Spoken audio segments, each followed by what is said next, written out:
Welcome, Well, I ladies didn't. and Yeah. gentlemen, and everyone that can hear the sound of my voice, to this week's edition of the Petty and Ill-Informed Podcast, where we venture our petty and ill-informed opinions about a variety of topics.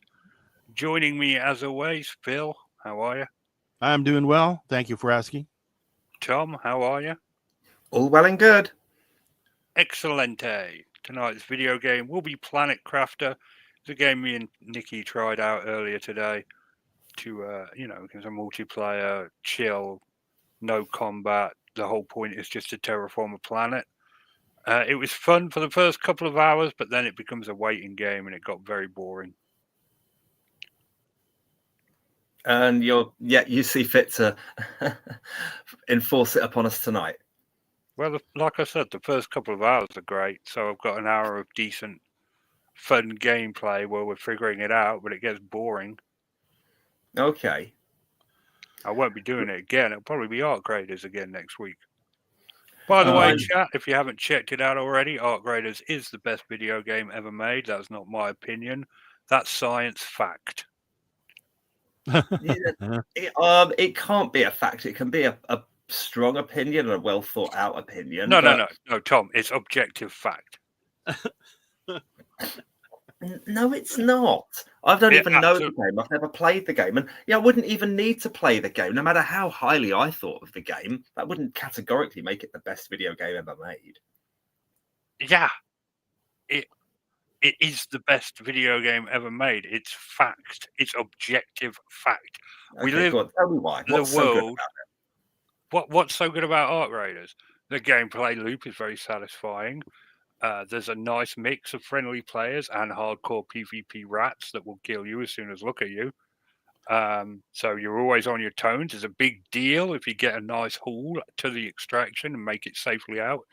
It's not ridiculously complicated like Escape from Tarkov, and it's not ridiculously simple like Rust. It's a nice little in-the-middle game with a satisfying loop. Each round isn't too long, isn't too short. It's got a few flaws. They really need to sort out the late spawns and how many players are on a map. But, they're dealing with it. It's a great game. Now, what do you think? Now, I was going to get like the one after New Vegas Fallout, the prequel, because they came out with a prequel to Fallout. And one of my sons started playing it. And he says that's better than the other ones. And what do you think? Have you seen that one or played it? Which Fallout are we talking about? It's the one it's the prequel that happens before everyone goes underground and everything. It's like, it takes place earlier in history. That is the only way I can. Fallout 4 or Fallout 76. 76 happens like less than 100 years after the bombs fall. Fallout 4 starts right before the bombs fall, and then you get frozen in cryo for like 300 years. Yeah, it's I think it's 76. It's further back in time than, let's say, New Vegas and the other ones. Yeah. 76 is fun now. Wasn't at launch. They had a rocky road, some might say, but it's pretty fun now. So they've issued a load of patches and updates and stuff. Yeah, they had to. For those of us who played Fallout 76 on day one, it's like talking about it now will give you like a Vietnam War flashback type thing. It was not great. Okay. Well, I once compiled a list of the 10 best video games that I had ever played. Right. The trouble is I'm really out of date. I haven't bought a new console since the Wii. And my son has a PS4 and a PS5, but I never explored the big games on those, like Red Dead Redemption or GTA 4 or 5 or anything like that. You've never played Grand Theft Auto 5 or Red Dead Redemption 2?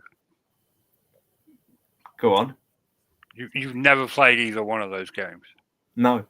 Because those two games are fucking awesome. let me tell you, Red Dead Redemption 2 has to be the definitive cowboy experience. If you're into the Old West like I am, that game is amazing. And Grand Theft Auto 5, if you're, like a modern day criminal sandbox type game, and it's got a really cool story. I didn't like that you flip between characters. I really feel like you should have played as Franklin for the whole time. It felt like it was his story. But apart from that, it's really good. Okay. Yeah, see, I just don't know. I think it's from when we had kids, I just lost track. And you just lose so much of your life when that happens. It's just a choice you make, and I just managed to lose track of video games. But we are getting a Switch 2 because there is a game coming out on the Switch 2, which is I am massively waiting for, and it's the first time I've been anticipating a game. It's due out in about a week. Do you know what game I might be talking about? No, tell me. Metroid Prime 4. Okay, fair. And because Metroid Prime 1, when it first came out on the Nintendo GameCube, that is in my all-time top 10.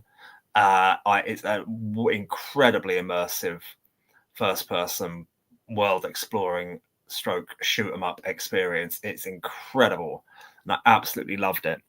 Second one was not quite so great. The third was right back up there. That was on the Wii.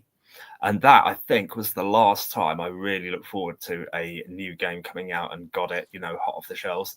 And the fourth one, after like 15 years or something, probably no more. It'd be more than 15 years, but I think it's 17 years. Yeah, this is coming out. And Metroid Prime 4 Beyond. And I am really looking forward to it. So I'm sure Santa is going to bring that for me. Very kind of him. And I'm looking forward to playing that. And that will be, I have replayed some old games throughout. In fact, Metroid Prime 3, I played this summer. Played it through from beginning to end. Really enjoyed it. Really liked it. Really got the hang of it again. Knew what I was doing and managed to complete the game again. So really, really enjoyable, and I'm really looking forward to this one. Looking forward to some family games. Just all good. It's all good. What is your top 10 games? What are they? Okay, I will try my best to remember them, roughly in chronological order. From the original Game Boy, Batman the movie. That is a fantastic game. I tried to play that through to completion again this summer on an aeroplane. I've put batteries in the old Game Boy and headphones and took it on the flight. But I didn't quite make it. On the last level, I lost all my lives. Couldn't get past one puzzle, or just one section of a game. But there we are. So there's that one. TIE Fighter on the PC in the late 90s. Absolutely incredible stuff. Then there were Madden 64. I just played that. So I've probably put more hours into that than any game. Absolutely loved that. For the GameCube, I had on the Mega Drive, Thunder Force 4, best scrolling shooter I've ever played. Awesome soundtrack, incredible gameplay, push the machine to its limits.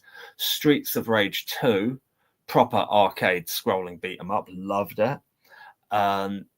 Then there was Metroid Prime, F-Zero GX. F-Zero GX, that is a race. I don't even like racing games. That is a space age racing game. I think third and latest and to this point final or latest in the F-Zero series. Just space racing. Have either of you ever played any of the F-Zero games? Yeah. No, I haven't. What ones did you play, Richard? I played the first couple.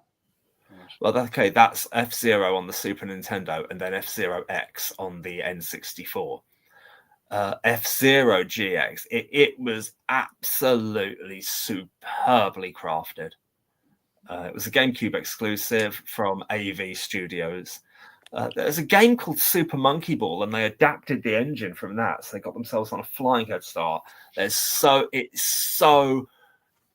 There's a game called split Super second Monkey precision Ball. timing doesn't come close to describing what you need to conquer this game.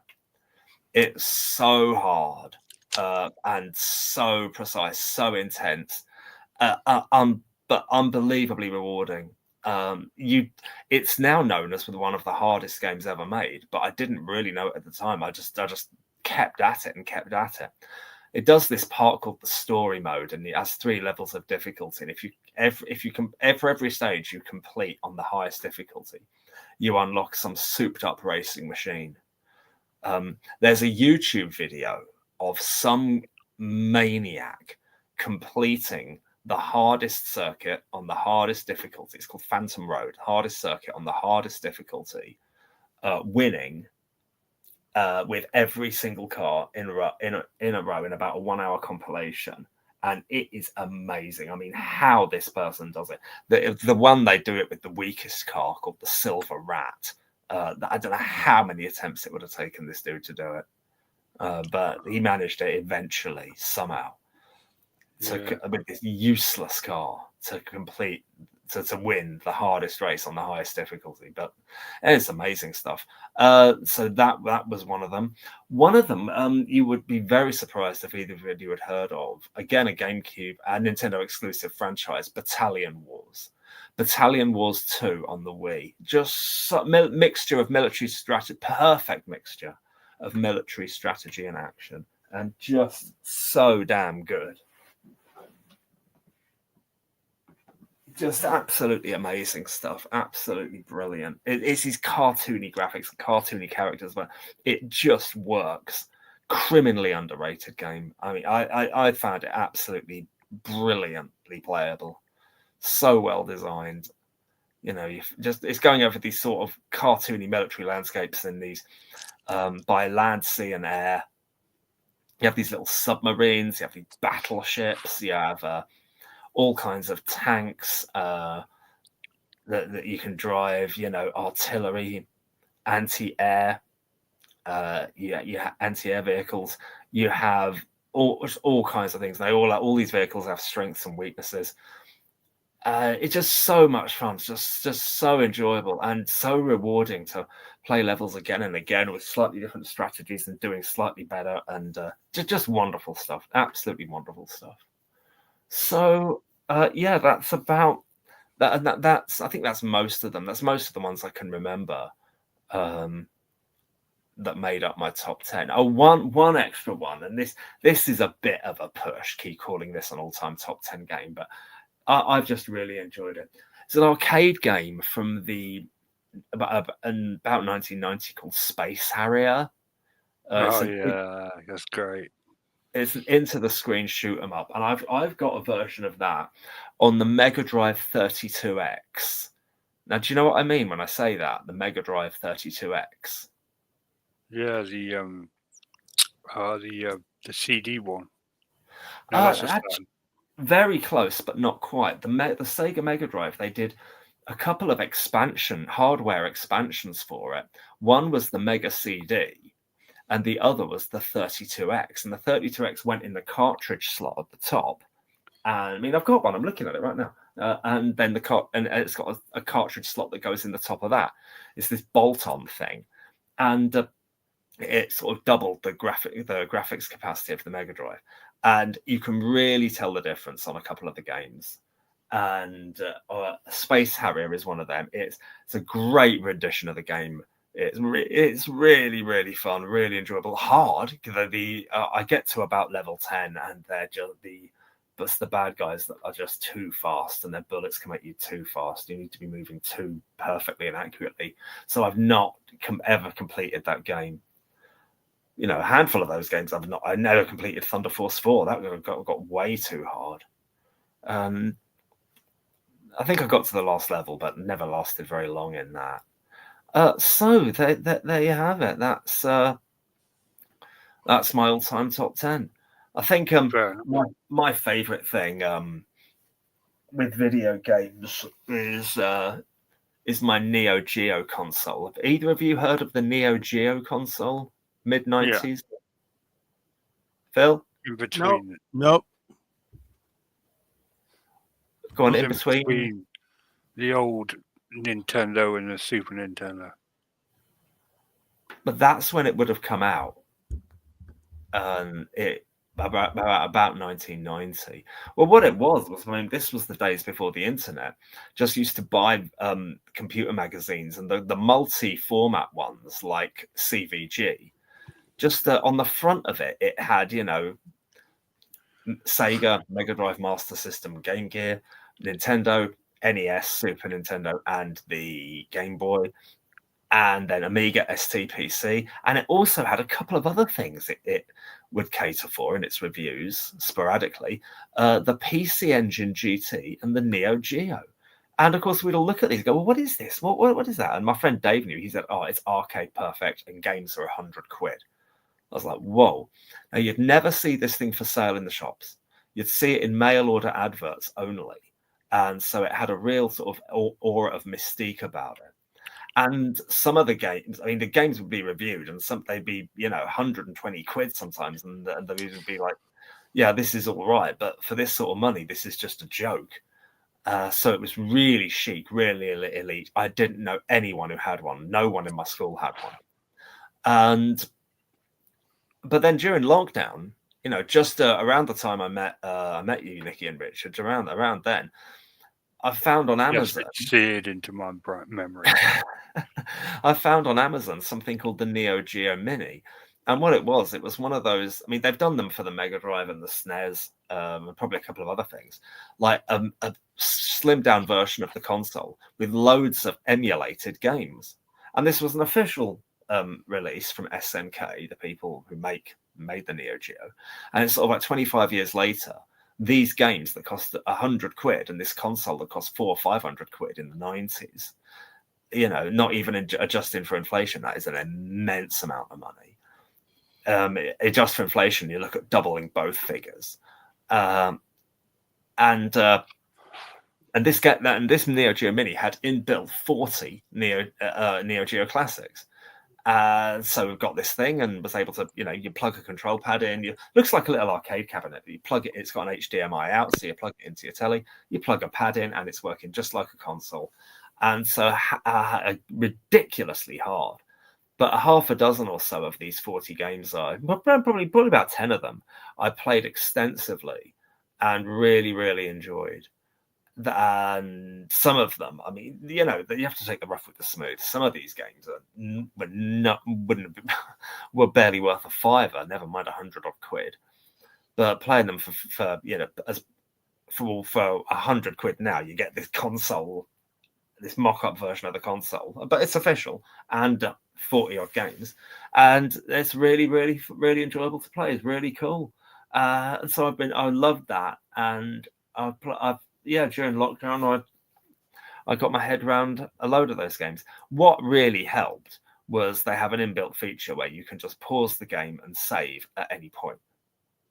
So you can afford to do the game in increments, like, you know, play for 5 minutes and save, get past one boss and save, or even pause it within a boss fight and save. And some of the bosses were so hard, you're literally scoring a couple of hits and saving. And scoring a couple of hits and saving, and you're saving it every 10 seconds because that's just so hard. And how people played this properly and how anyone ever finished these games, yeah, I do not know. I mean, I found an amazing YouTube video not long ago where which was the hardest game for every console. And it's a joy to watch. And a couple of those games I've played, a lot of them were versions of Ninja Gaiden. Like a lot of the Xbox, when the Xbox 360 and things like that, they were Ninja Gaiden Black. A lot of them. One of them on the Dreamcast, the hardest game was a shoot 'em up called Ikaruga, and I've got that on the GameCube, and I can vouch for just how miserably tough that game is. And watching YouTube videos of people bossing it, you know, you don't know if they're doing it with bot assistance or if they're doing it. I think if you slowed the game down to like a quarter of the speed, I might have a shot at doing all right on that game. But it is just the split second reflexes you need for it, and the amount of things you need to concentrate on at once, like aiming and firing at the same, and dodging, firing and dodging at the same time. It's just for a 2D scrolling shooter. It's unbelievably hard. Yeah, you don't want to get involved in the speedrunning community. Those people are insane about video games. Oh, speed runs. I used to my game I mentioned a while ago, Metroid Prime. I watched a couple of speed runs of that, and people find ways to cheat games that are ingenious. They find platforms. It's not cheating. There's two categories. There's a pure run and any percent run, where you're allowed to use game bugs, game glitches, and stuff. The record for Ocarina of Time is like 3 minutes. Really? Yeah, there's loads of bugs in that game you can exploit to finish it quickly. That sounds like worth looking up on YouTube. How you can must get to the final boss straight away. Yeah, there's teleports and stuff you can do. It's I've never wanted to be a speedrunner. It just seems like I like video games, but not enough to turn it into a second job. I mean, how do you? But you can't teleport on Ocarina of Time. You can if you reprogram the game. Well, that doesn't count. Reprogramming the game. It counts if you don't reprogram it. If you reprogram it by using certain commands inside the game, which triggers certain things to happen. What is that? Like the old up, down, left, right, Z, and start combinations and things like that? No, that's a cheat code. I'm talking about opening the pause menu, flipping to a different thing, which sends the game a message, then quickly closing it, restarting it, booting it back up, and then having it load so you're further ahead of the dungeon. Okay. I don't know exactly how they do it. I'm not that involved, but I've watched it done. And basically, they go into the dungeon, the first dungeon in the Deku Tree.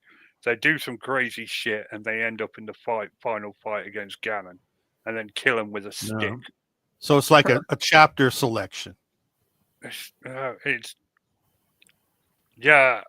guess that's just they somehow figured how to exploit a bug which reprograms the game to make the game think that you're in the final dungeon. Okay. Oh, that's interesting.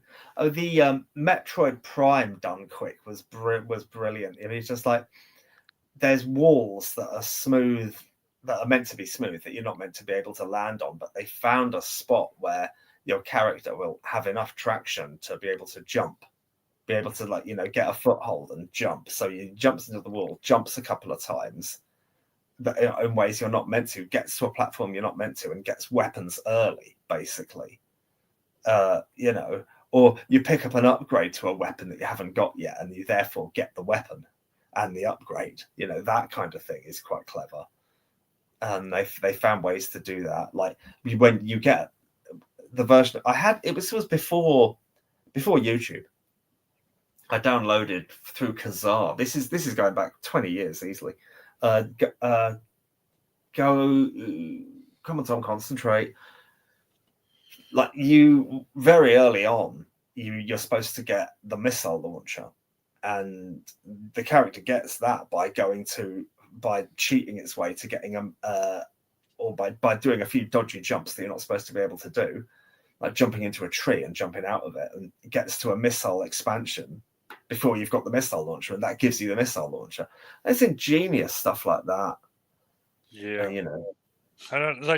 and watching them figure it out, they'll literally just spend hours, messing around. Like on Legend of Zelda Wind Waker, there's a barrier that stops you from getting to the final area, and this dude spent like hours, days, weeks trying to figure out a way to get through the barrier, and he eventually figured it out. I think he used a bomb or something to give himself like limited invincibility to roll through it or something.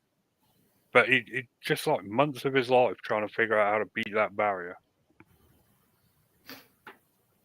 when the game is programmed for you not to be able to beat the barrier. Yeah, exactly. Of course. That's clever. A bit pointless. It seems a bit pointless to invest that sort of time and energy into that game. But hey, what do I know? Autism, Tom. Yeah. So, there we are, all fun and games.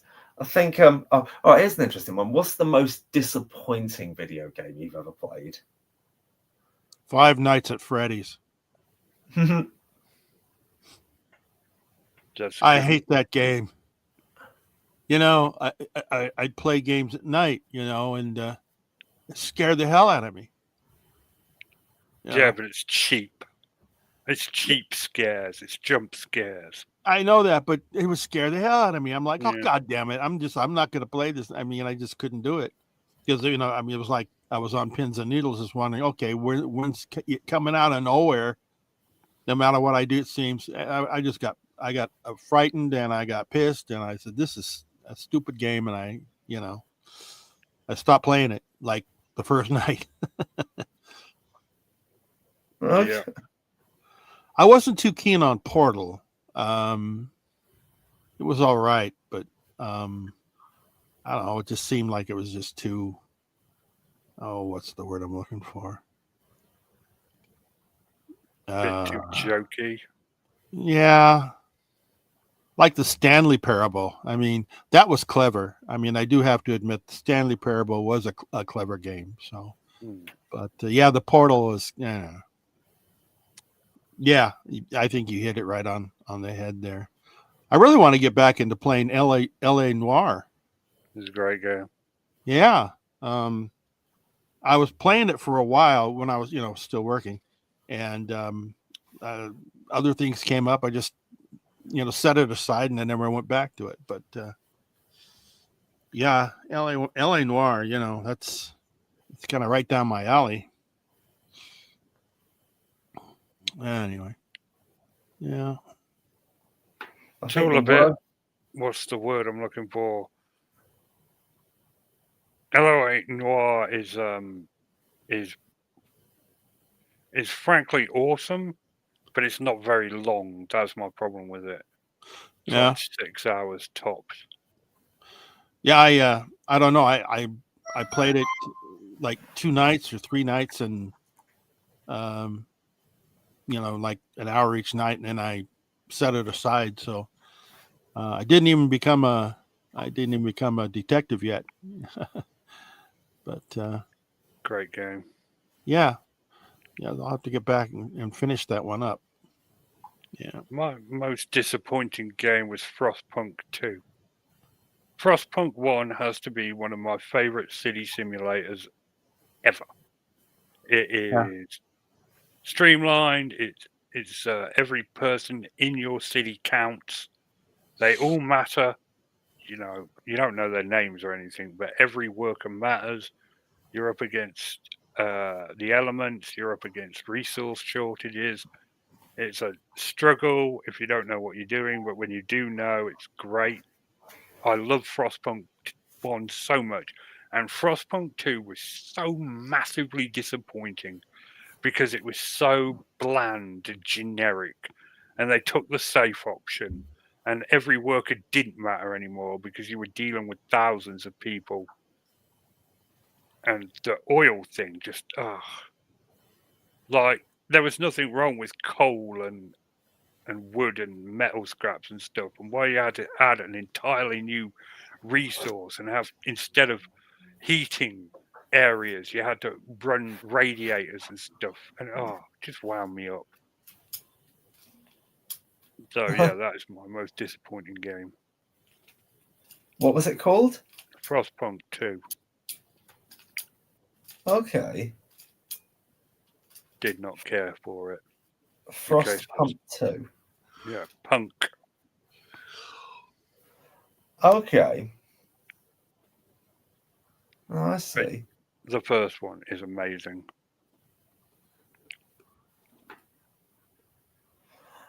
And what was that? Is that a Steam game? Yeah. Okay. Chris York actually introduced me to the first one. He kept telling me to try it, and I was like, yeah, okay. But that reminds me, the Freudian Slope will be on after this show. The link is in the description. I believe it's an hour after this ends. Correct. So yeah, no, the link is in the description, as well as the links to Phil's channel, Power Breakdown. Thank you. So you had some silly news, Tom? I haven't talked about my most disappointing games yet. Oh, sorry. Give us your No, it's all right. disappointing. And then, yeah, just quick. Two spring to mind. On the Sega Game Gear, which was their handheld answer to the Game Boy, there was a football game called Kickoff. And I bought that game, and it got rave reviews, and I could not score for shit. I'd lose all my matches 3-0.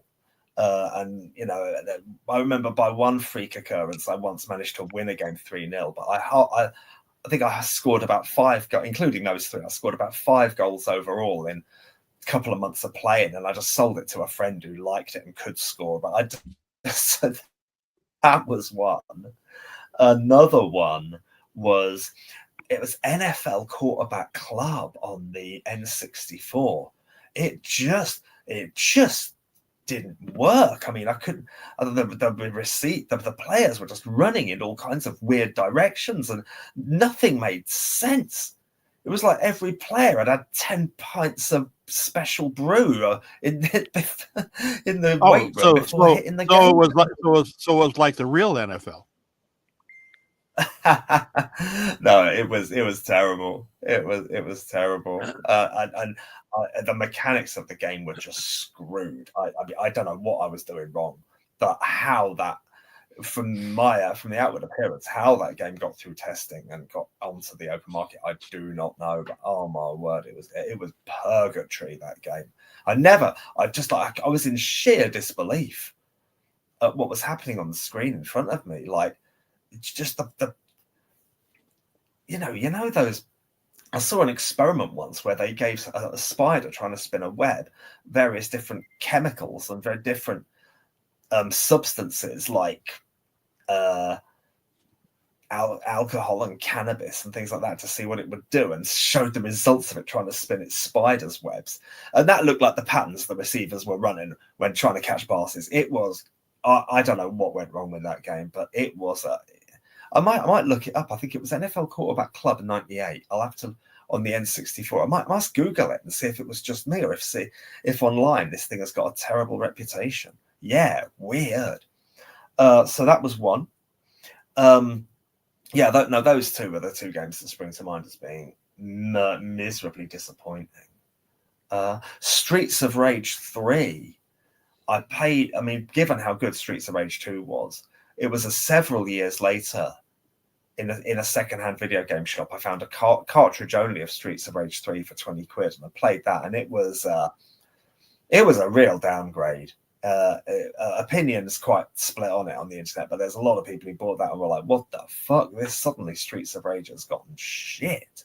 It's just like a shit version of Streets of Rage 2. It doesn't work. Or it's the same but worse. But there we are. So anyway, they're the ones that spring to mind. So a couple of amusing news articles for you. Okay, I like this one. An obnoxious tour guide is proving an unlikely hit with visitors to Dusseldorf's Kunstpalast Museum. Joseph Langerlink, whose sellout €7 tours are billed as highly unpleasant, admonishes his customers for their failure to answer questions about the works he shows them, often treating them to loud tuts or eye rolls. I never insult them directly, says Carl Brandy, the performance artist behind the Langerlink character. Rather, he tries to make the whole group feel as ignorant as possible. And that is Brilliant. Proving a sleeper. I would actually love that job. I would too. You'd be fantastic at it, Richard. You'd be the ultimate. You need a real cynic to do that, and I could see you pulling that off perfectly. You don't see me as a happy-go-lucky, optimistic chap. No. Sure. If So you say So another one from just reading from the same page. I read from yesterday's issue of the Week magazine, which is the best of British and international media, summed up in one healthy, readable magazine. It's good. Next article. The launch of one of the first Russian robots to be powered by AI ended in embarrassment when it fell. I saw that You know about video. this? Yeah. When it fell flat on its face. According Yeah. to its makers, the Idol robot can walk, handle equipment, and communicate fluently with people. Its face is even designed to mimic human expressions. Yet, as it walked onto the stage in Moscow to the theme song from Rocky, it began to stagger before collapsing in a heap. Assistants tried to hide it under a curtain, where it continued to flail ineffectually. One Russian defense analyst hailed the first robot with alcoholism. It was too much vodka. Well, it was powered. It was powered by vodka. That was a comment. Yeah. So, and the last one, a Frenchman has set a new world record for the longest continuous wheelie. Oscar Delate managed to keep his bicycle on only its rear wheel for 93.45 miles, almost twice the previous record of 50.7 miles. The successful record attempt took him 6 hours and 31 minutes, during which he completed 752 laps of an indoor running track. Why would anyone even want a record like that? So people would look at him and laugh? Why is that a thing in the first place? Yeah. What? It's like, so what? It's like, oh my God, he did that many miles on the rear wheel of a bicycle. First of all, why? and it was to get the record. Why again? So I'm pretty sure people on unicycles can do like 2 times that many laps. So, I mean, it's basically the same thing. Oh, maybe this guy was originally a unicycle rider. I mean, if it's what he's passionate about, and you know, that's the thing. It's like, oh my God, how many bags of popcorn can I pop in 1 hour using 100 machines? You know, it's just some people just too much time on their hands. Yeah, that's it. Too much time on their hands. If it's a teenager or something, that's cool. Well, if he did it for charity, yeah. I would go, yeah, good, but good job. But he didn't. He just did it for himself to be in the Guinness World Records as a dummy that rode on the back wheel of his bicycle for 700 laps. Yeah. Yeah, my grandson, let me tell you about the time. That's so much work. Doing a wheelie's hard. I mean, let's be real. It takes a certain amount of ability to pull that off. Now, once you get it up on the wheel, though, it's just a matter of balance. You know. On the other hand, this kind of feels like, okay, you've put so much time into mastering this talent, but at the same time, what situation in real life is going to call for you to pull a wheelie for 700 laps? Rescuing people from a burning building in the most convoluted way possible, maybe? But apart from that,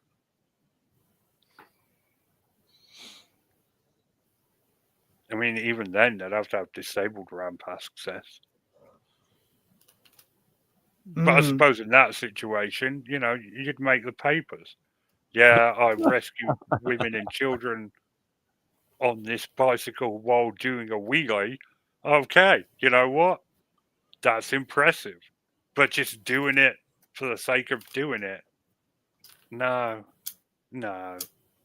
I was doing a wheelie on my back wheel. I went 1 foot deep into the creek where this possum was in danger, and because my one wheel was out of the water, he grabbed hold of it, and I managed to get him ashore without getting wet.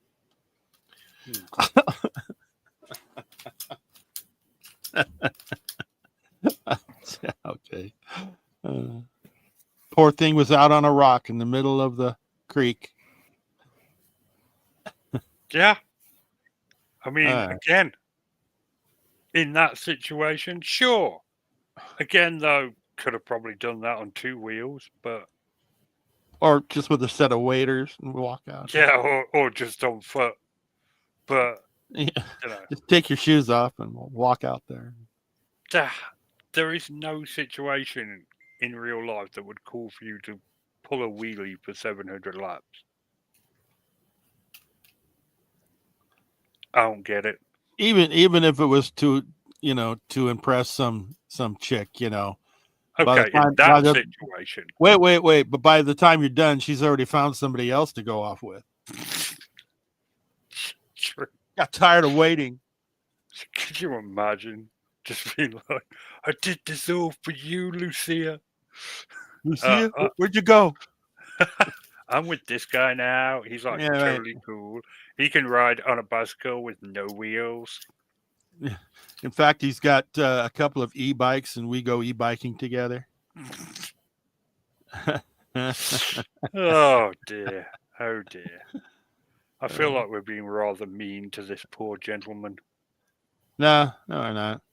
No, we're not being mean enough. So if someone had been mean to him sooner, this wouldn't have happened in the first place. Yeah. If somebody would have been honestly been his friend, they would have said, "Dude," slap alongside the head. What'd you do that for? Come on, dude.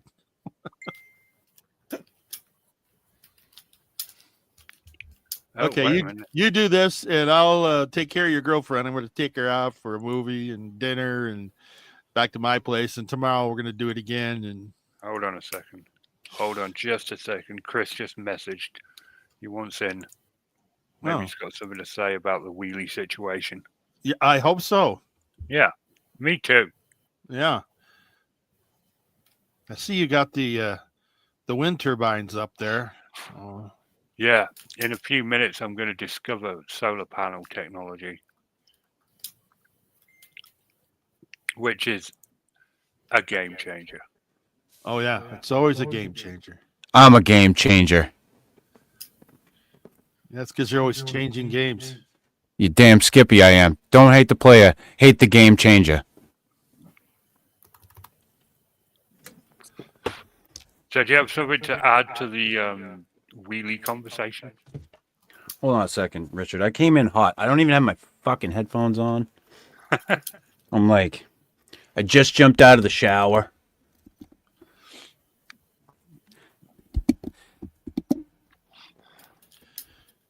Yeah, that wheelie situation was.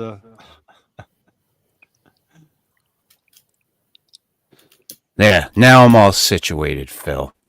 And Richard. And whoever else is here. I didn't catch it. Hi. Tom. Howdy. Tom. He's a Hey, what's up? he's a swell fella. Still a little bit hot there. Still a little bit hot. I'm a little bit hot. Yeah. Little loud. Yeah. Yeah, Richard would have to turn me down, I think. Oh. I gotta do stuff. I know, man. Okay. Is that Fine. better? Yeah. Yeah, All that's, right. that's better. Yeah, there Yeah. you go. I'll have to turn myself back up for my show. Rat Well, you don't bastards. have to. No, I do. I do. I like to come in booming, Phil. Yeah, well, there you go. Homie, don't play. What were we talking about tonight? Okay, Tom, do you want to read the story again? Yeah, this is very important. This is super important. What, the wheelie story? Yes, the wheelie story. Yeah, that's it. There's a wheelie? Oh, There's a- wait. You just wait. All right, I'm in. A, fr- A Frenchman has set a new world record for the longest continuous. Wait, I kneeling. already don't believe it. It's a Frenchman. Oscar Delate managed to keep his bicycle on its rear wheel for 93.45 miles, almost twice the previous record of 50.7 miles. The successful record attempt took him 6 hours and 31 minutes, during which he completed 752 laps of an indoor running track. He said he took on the challenge for fun, but admitted it had left him with a sore bottom afterwards. All of my weight was in the saddle, he said. It was painful for a week. So what do you think of that? I think he should get some more fiber in his diet. Yeah. I mean, it could cause some problems, Phil. Yeah, yeah, it could. As you and I, probably both know. I do know. Yeah. Yeah. But I'm an old dude, so Right, exactly. you know. So did he just wanted to beat the world record for carrying a wheelie? Yeah. Pretty Well, he should just buy one of those new electric bikes that automatically pops a wheelie and balances on it, and you can just ride it. Yeah, well, we brought up the e-bike thing already. It's but it had to do with his ex-girlfriend who left him during the time that he was trying to break this record. Did she leave him on an e-bike? I don't know. I'm just guessing. I assume so. I mean, otherwise it's not funny. Oh. Yeah. Now, me and Phil just couldn't understand the what's the word I'm looking for? Rationale. Rationale of someone who would willingly want to do that. To break that record? Yeah. Yeah. You obviously don't understand the minds of really basic men. Especially Frenchmen, huh? I mean, you get guys sitting around like, hey, I bet you I could do that. Drinking. Phil, come on. Yeah. Hold my beer. Yeah, I mean, how did this happen? He's a dude. That's how it happened. Yeah. I mean, yeah, that's fair. Like somebody said, there's a mountain, you can't climb it. And he was like, no, I think I might be able to do that. Well, okay. Well, that's Okay, no, you see, this makes an alarming amount of sense, actually. Now that you put it like that's this. now I'm kind of backpedaling here. Yeah, because now I'm like, this actually makes, because they were all at the pub. Some kid goes by pulling a wheelie, and he turns to his mate, and he's like, I bet I could do that for like 2 miles. Hell yeah. Yeah, And no, then I'm they look- sold. And looked it up, just builds from there. It builds from there. That's what happened. Dude, I'm listen, sure. we've all been sitting around the table with friends of ours, and some dude says, hey, I bet you can't eat 15 saltine crackers with no water in under 2 minutes. And somebody at the table will always say, no, I can do that. Yeah, I mean, you'd think we'd learn as we get older, but no, it just gets No, we So just what's your- keep. What you're saying, it's the Cool Hand Luke syndrome. Yes. Phil, it is the hitting yourself in the head with a hammer syndrome. It feels much better when you stop. I like the Cool Hand Luke syndrome. That's cooler. I can think of a couple of stories occur in terms of stupid eating things. One I read in the news about several years ago. One bloke turned to his mates and said, I bet I can eat a McDonald's cheeseburger in one bite. And he choked and died. Did he eat the burger? yeah. I'll did show you. No, serious. Did he get the whole thing down into his throat and choke to death, or did he choke to death mid-burger? Hang on. I'll find it for you. Hold on. He's gonna research this. Yeah, research it, because now we need to know if he actually won the I've- bet or not. I've got to know this. I got to know the results of this mad experiment. No, it happened. It really did. Oh God, it was ages ago. 2016. Hang on, here we go. I'm surprised McDonald's didn't pay to have Oh, it covered up. bloody hell. Hey, Phil, on the subject of mad experiments, Well, it wasn't exactly their fault. I want to remind you that There you go, Dr. and Richard, it's in the Jekyll, chat. Dr. Put it Jekyll on and the Mr. screen if Hyde you like. were both Dr. Jekyll. Oh man. I know that ruined it for you. Well, I was just about. Thanks a lot, man. I know. The king of spoiler. Okay. Coming from you. Okay, so I'm going to have to close down the game footage and share the picture of this bloke. Okay, Because he here we go. looked like the kind of bloke that would choke to death on a cheeseburger. Like, there's no other explanation. No. Where's the tab? Here we go. Uh-huh. I'm ready. Here we go. Look at that. I can't really see him all that well. Barry Mann. Okay. That dude looks like he would choke to death on a cheeseburger. Yeah. At first, when I read the headline, I thought the dude's name was Barry. I thought it said Barry, man. Barry Island is a place. Hey, Barry Man. Yeah, I don't know why I read it that way. Yeah, he looks pretty macho. He looks like the hold my beer kind of guy. Oh yeah, Yeah. So he looks like 29 years old, blacked out as he ate the 99p burger following a night out with friends in October. Is this sponsored content? Because that sounds like an ad. If it is, it's a for ballsy McDonald's? campaign. Yeah, it's a ballsy campaign. it could be if you're using death. Okay, so Cardiff Coroner's Court heard Mr. Bray, who had been drinking but not enough to affect his judgment. No, he choked to death on a cheeseburger. He was definitely affecting his judgment. Died from a blockage to his airway. A death by misadventure. Mr. Bray literally said, "Watch this." Oh, Squash burger in half and put it Yeah, buddy. There you go. personally, I don't find that funny so much as tragic. Again, personally. I'm gonna go back to this is men. Like men can do amazing things. They went to the moon.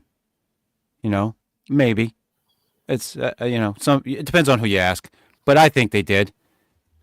And sometimes they will try to eat a whole cheeseburger and choke to death. You take the good with the bad. His friend said, "I could see him It's one trying of to those cough things it you up, just couldn't script. and he was making horrible coughing noises. I tried to hit his back to help him clear his airway." God I damn. almost choked on a donut because I was just trying to get back to work fast. Why? Exactly. I question why I did that every day of my life, Phil.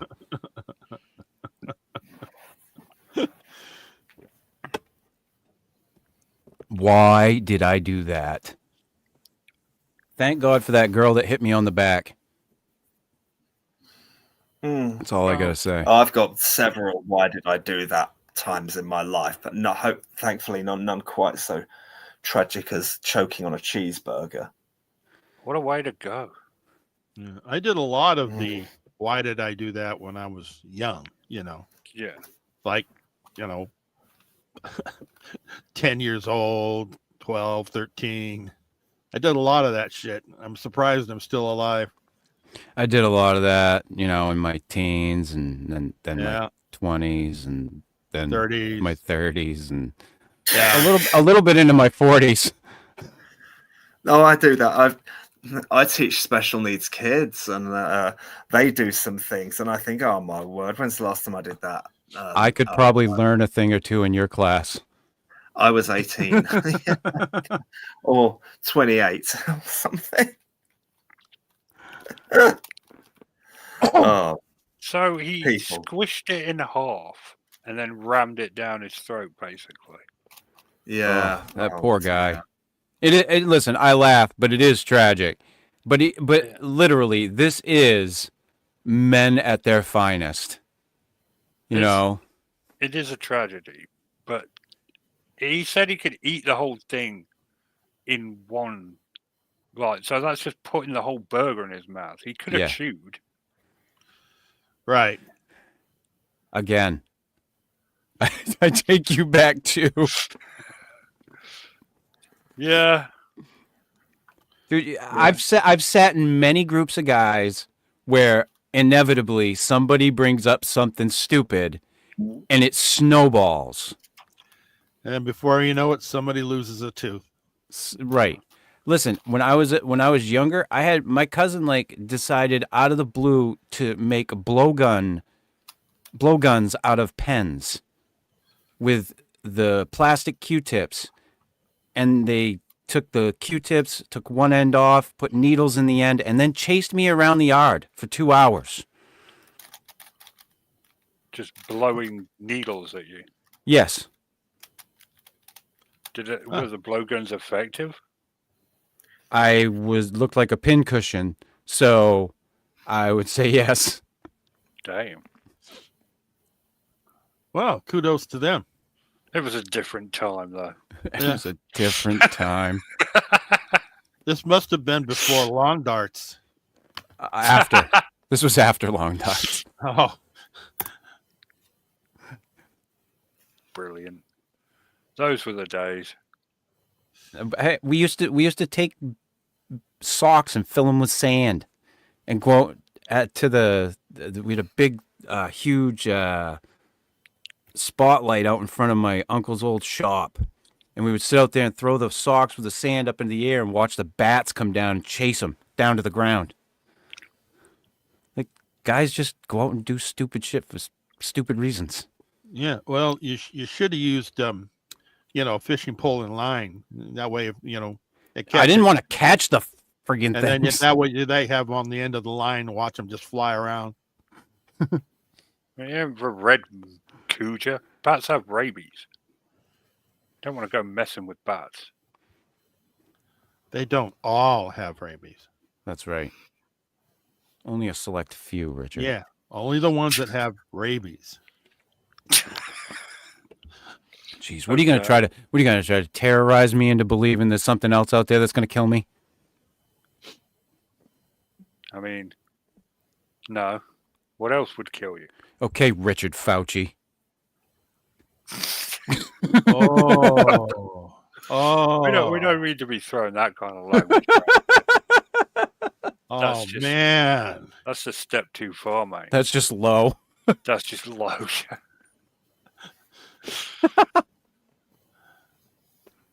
Well, I'm glad I could jump on at the very end of the show.